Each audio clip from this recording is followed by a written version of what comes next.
अबे भाई bad blood में इतनी भसड़ कम हुई कि बैड ब्लड के बाद भी इतना कुछ चल रहा है। ये वीडियो देख के, ये फुटेज देख के आपका जो दिल है, जो मन है, वो कहते हैं ना हिंदी भाषा में गदगद हो जाएगा। रोमन रेंस और जिमी ऊसो दोनों जा रहे हैं और यहाँ पे जरा जिमी ऊसो की टी शर्ट को भी देखना, दे नॉट द वंस। जो पहले ब्लड लाइन की होती थी वी द वंस, अब क्योंकि वो जो ब्लड लाइन है वो तो कुछ उल्टी पुल्टी ब्लड लाइन है इस समय डब्ल्यूडब्ल्यू में। तो यहाँ पे जिमी ऊसो ये मर्च जो है रोमन रेंस को दिखा रहे हैं टी शर्ट ऐसे करके, और दोनों हाथ मिला रहे हैं, एकदम मस्त भाईचारे के साथ चल रहे हैं। और एक इतनी डिफरेंट वाइब है ना, क्योंकि इससे पहले जो हमने Roman Reigns and Jimmy Uso को देखा भी था साथ में, तो रोमन रेंस ऑर्डर्स बाक करते थे और इस वजह से क्योंकि वो नेगेटिव वाले कैरेक्टर में थे। तो ये भी कितना अलग पर्सपेक्टिव होगा कि अब ट्राइबल चीफ तो वो है, वो ओटीसी है, लेकिन अब कैरेक्टर चेंज है। तो जिस तरीके से वो अपने भाई बंधुओं को ट्रीट करेगा वो चीज भी अलग होगी। और वेलकम है आपका वॉइस ऑफ रेसलिंग के एपिसोड नंबर 522 में। और भाई मैं कह रहा हूं ना, जो बैड ब्लड में जो इन्होंने किया वो कम पड़ गया था, कि उसके बाद भी इन्होंने बहुत कुछ कर दिया।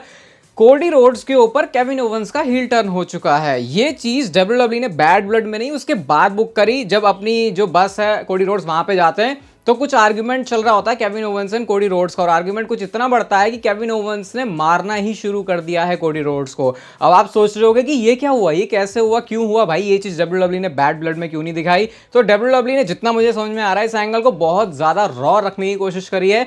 अब तक डब्ल्यूडब्ल्यू ने खुद से कोई वीडियो, कोई फोटो, कोई स्टेटमेंट रिलीज करी ही नहीं है इस एंगल के बारे में। जो भी चीजें हमने अब तक देखी है, जो भी चल रहा है केविन ओवेंस ने जो मार बजाई कोडी रोड्स को, ये सिर्फ फैंस के जो कैमरास हैं उनके थ्रू हमको दिखा है, अलग अलग एंगल्स के, कोई यहाँ से कोई वहाँ से, हर जगह से वीडियो जो है आ रही है। और वीडियो में यही है कि केविन ओवेंस जो है बहुत उतार रहे हैं कोडी रोड्स का। तो ये चीज़ बहुत टाइम से पेंडिंग थी, लग रहा था। डब्ल्यूडब्ल्यू ने बैड ब्लड के ठीक बाद इसको कर दिया। तो ये अब कोडी रोड्स के लिए अपने आप में एक अलग चैलेंज है भाई। कोडी रोड्स के लिए कितनी प्रॉब्लम होगी। एक तरफ काम सोचे तो रैंडी ऑर्टन उसके पीछे पड़ा है, अब केविन ओवेंस तो पीछे पड़ गया यहाँ से। रोमन रेंस को वो चैंपियनशिप चाहिए, रॉक पहले से बोल के बैठा है कि जब वापस आऊंगा भाई सबसे पहले तेरी हड्डियां ही मैं तोड़ूंगा। तो कोडी रोड्स के पास चैंपियनशिप क्या आ गई भाई, इसके तो दुश्मनी जो है बहुत ज्यादा बन गया। अब देखते हैं इन चीजों को वो आगे टैकल कैसे करते हैं। बट आज का जो शो था बैड ब्लड, उसमें एक बहुत बड़ी हाईलाइट था हेल इन अ सेल मैच ड्रू मैकिंटायर और सीएम पंक का। और ये जो मैं आपको बात बताने वाला हूं, ये सुन के आपकी रिस्पेक्ट कुछ नेक्स्ट लेवल पे ही चली जाएगी ड्रू मैकिंटायर के लिए।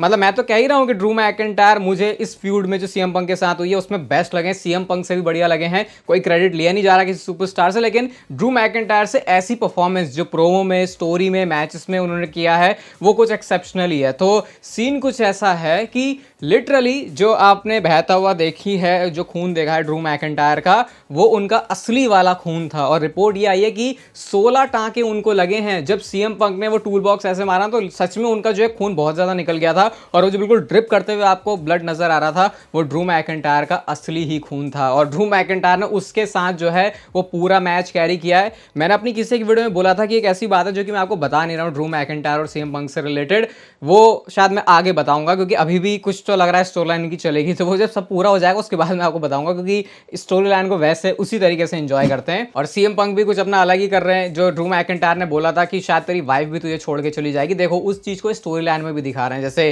सीएम पंक ने बोला नहीं था ड्रू मैकिंटायर तू मेरी तरफ उठ के भीख मांग रहा होगा, तो वो चीज ड्रू मैकिंटायर ने मैच में करी भी थी। तो यहाँ पे ऑक्सीजन मास्क एकदम से, वो पल्स जो है नापने वाला, वो एकदम से बिल्कुल सीएम पंक को फिट कर दिया वगैरह। हटाओ भाई, मुझे अपनी बीवी से बात करनी, मुझे अपनी वाइफ से बात करनी, मुझे एजे ली से बात करनी है। तो यार क्या इन्होंने सिनेमा दिखा दिया है। ये भले ही उन्होंने सिनेमा इसको वर्ड नहीं दिया, ब्रूटैलिटी नाम दिया है, लेकिन पिछले 10 सालों में स्टोरी तो कुछ अलग ही तरीके की रही है। और मैं तो ऑलरेडी मिस भी करना शुरू हो चुका हूँ भाई। अभी 3-4 घंटे 5 घंटे हुए हैं इस चीज़ को खत्म हुए, लेकिन ऐसा लग रहा है कि ये स्टोरी शायद दोबारा से रिपीट नहीं करी जा सकती डब्ल्यूडब्ल्यू में, इतनी ज़्यादा स्पेशल है।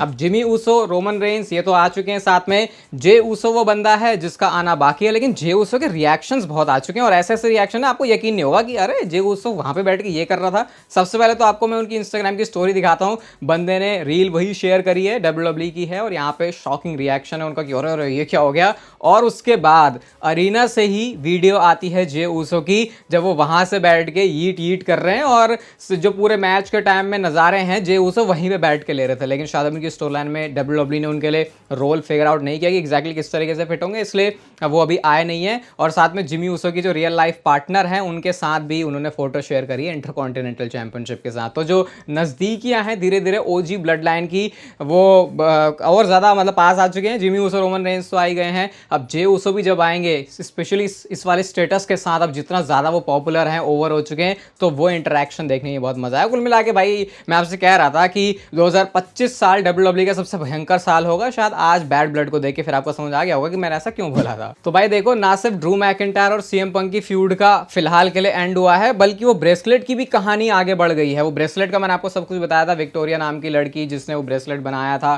फिर उसी ब्रेसलेट के पीछे जो है सीएम पंक ड्रू मैकिंटायर की फ्यूड है। उसके बाद इन्होंने WWE शॉप पर भी इसको बेचा, फिर रिएक्शन आया कि भाई उसको रॉयल्टी नहीं मिली, ऐसा नहीं हुआ वैसा नहीं हुआ। लेकिन अब कुछ ऐसा हुआ है, क्या हुआ है फोटो ही देख लो आप। विक्टोरिया आज बैड ब्लड में आई हुई थी, बैक स्टेज भी थी अरीना में, उन्होंने सामने से बैठ के पूरा शो भी इंजॉय किया हुआ है, और इसमें आप सीएम पंक के साथ उनकी फोटो देख सकते हो। और ये सुन के तो आपको लगेगा कि वाह कितना लकी है मतलब विक्टोरिया होना इस समय, क्योंकि सीएम पंक ने, जैसे विक्टोरिया ने सीएम पंक के लिए ब्रेसलेट बनाया था, सीएम पंक ने लिटरली खुद अपने हाथों से वो ब्रेसलेट बनाया, जिसको उन्होंने पहले अपनी इंस्टाग्राम की स्टोरी में डाला था। लेकिन अब विक्टोरिया ने पोस्ट करते हुए लिखा कि भाई ये ब्रेसलेट तो मेरे लिए है। तो सीएम पंक ने भी अब विक्टोरिया के लिए वापस से ब्रेसलेट बनाया है। आई थिंक सीएम पंक भी समझते हैं कि कितना इंपॉर्टेंट रोल भी रहा है ये ब्रेसलेट का इस वाली स्टोरी लाइन में। तो ये बढ़िया लगा जिस तरीके से एक्नॉलेज किया गया। वैसे लोग कह रहे थे भाई विक्टोरिया के बारे में कुछ बात नहीं हो रही, रॉयल्टीज नहीं मिल रही, उनको WWE शॉप ने लिस्ट कर दिया, लेकिन इससे बड़ी रॉयल्टी क्या होगी कि तुमको सीएम पंक के साथ फोटो भी मिल रही है, बैड ब्लड में बैक स्टेज भी हो, तुमने पूरा शो भी लाइव बैठ के जो एंजॉय किया है,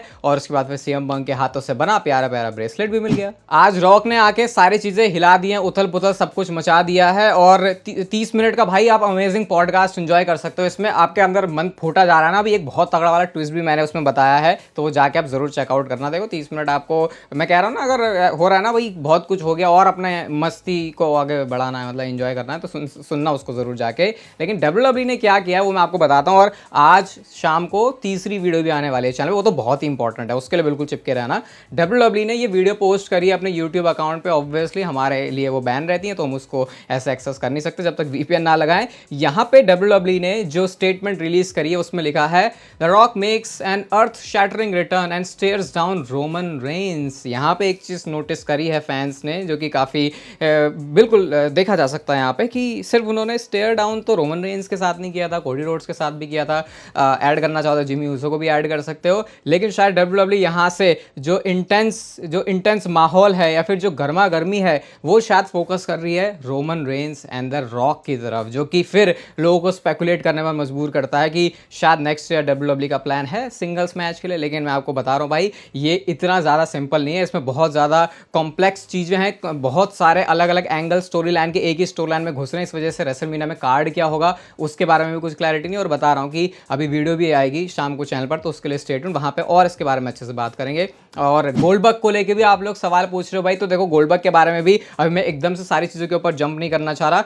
कल वीडियो आएगी उसके बारे में और अच्छे से बात करेंगे गोल्डबर्ग को लेके। लेकिन फिलहाल ट्रिपल एच ने क्या बोला वो मैं आपको बता देता हूँ। देखो इतना तो है कि गोल्डबर्ग आए हैं टेलीविजन पे, तो उन चीज़ों का मतलब है, उन चीज़ों का मतलब ऐसे है कि देखो यार, मतलब सऊदी अरेबिया का शो भी आसपास आ रहा है तो आप चीज़ें लिंक कर सकते हो, लेकिन डायरेक्ट वे में भी नहीं। अगर आपको लग रहा है कि गुंथर और गोल्डबर्ग का सीन बन रहा है तो अभी थोड़ा सा रुक जाओ, इतनी भी इस चीज़ के ऊपर अभी इतनी जल्दी आने की जरूरत नहीं, क्योंकि शायद WWE का भी वो प्लान है ही नहीं। लेकिन ट्रिपल एच से जब पूछा कि क्या गुंथर का एक और मैच होने वाला है, तो ट्रिपल एच ने बोला वही WWE की भाषा में जो 3 वर्ड्स का एक बहुत ही सिंपल सा जवाब होता है, जब आपको चीज़ों का आंसर ना करना हो वो बोलते हैं नेवर से नेवर। यानी उनको भी नहीं पता, गुंथर बोला मैंने गोल्डबर्ग बोला, गोल्डबर्ग का जो मैच है अभी उसको लेकर भी ट्रिपल एच ने ज़्यादा कुछ बोला नहीं है। लेकिन जिस तरीके से वो आए हैं, जो गुंथर के साथ हमने सारी चीज़ें देखी, ऑब्वियसली चीज़ों का मतलब है, लेकिन हाँ ये उस डायरेक्शन में नहीं जा रहा जैसा आप सोच रहे हो। बाकी इसके बारे में और भी बात करेंगे, देखो बहुत कुछ है ना चैनल पे कंटेंट, तो धीरे धीरे करके सब कुछ पुश करेंगे।